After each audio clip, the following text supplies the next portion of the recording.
لِيُكَفِّرَ اللَّهُ عَنْهُمْ أَسْوَأَ الَّذِي عَمِلُوا وَيَجْزِيَهُمْ أَجْرَهُمْ بِأَحْسَنِ الَّذِي كَانُوا يَعْمَلُونَ، تاکہ اللہ تعالیٰ ان کے وہ اعمال جو برے ہیں وہ تو ان سے دور کر دے۔ یعنی ظاہر بات ہے کہ انبیاء تو خیر معصوم ہیں، ان سے تو کسی غلط بات کا جو ہے اگر کوئی امکان پیدا ہوتا بھی ہے بنائے طب بشری تو اللہ تعالیٰ محفوظ کر لیتا ہے اور اس کا صدور نہیں ہونے پاتا۔ باقی تو ہر شخص سے خطا ہو سکتی ہے، غلطی ہو سکتی ہے، تو اللہ تعالیٰ جو ہے ان کے جو برے اعمال ہوں گے انہیں تو دور کر ہٹا دے گا، نامہ اعمال سے دھو دے گا۔ کوئی لغزش ہے، کسی وقت کوئی خطا ہو گئی ہے، کوئی ایسی شے ہے کہ جو ان کے ہاں ناپسندیدہ ہے، ان کے کردار میں ہے، اللہ اسے دور کر دے گا، دھو دے گا۔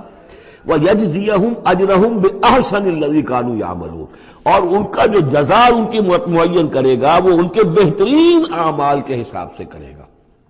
ظاہر بات ہے ہر نیکوکار کے تمام اعمال ایک جیسے نہیں ہوتے، نیکی کے بھی درجات ہیں، اونچے درجے کی نیکی، اس سے کمتر درجے کی نیکی، اس سے کمتر درجے کی نیکی، لیکن اللہ جب اس کی جزا کا معاملہ طے کرے گا، مقام و مرتبہ، تو اس کے بلند ترین جو اعمال ہیں اس کے حساب سے اللہ تعالیٰ اسے جنت میں مقام عطا فرمائے گا۔ جو برے ہیں ان کو دھو دے گا، پاک کر دے گا۔ والذی جاء بالصدق وصدق به اولئک هم المتقون لهم ما یشاءون عند ربهم ذلك جزاء المحسنین لیکفر اللہ عنهم اسوأ الذی عملوا ویجزیهم اجرهم باحسن الذی كانوا یعملون۔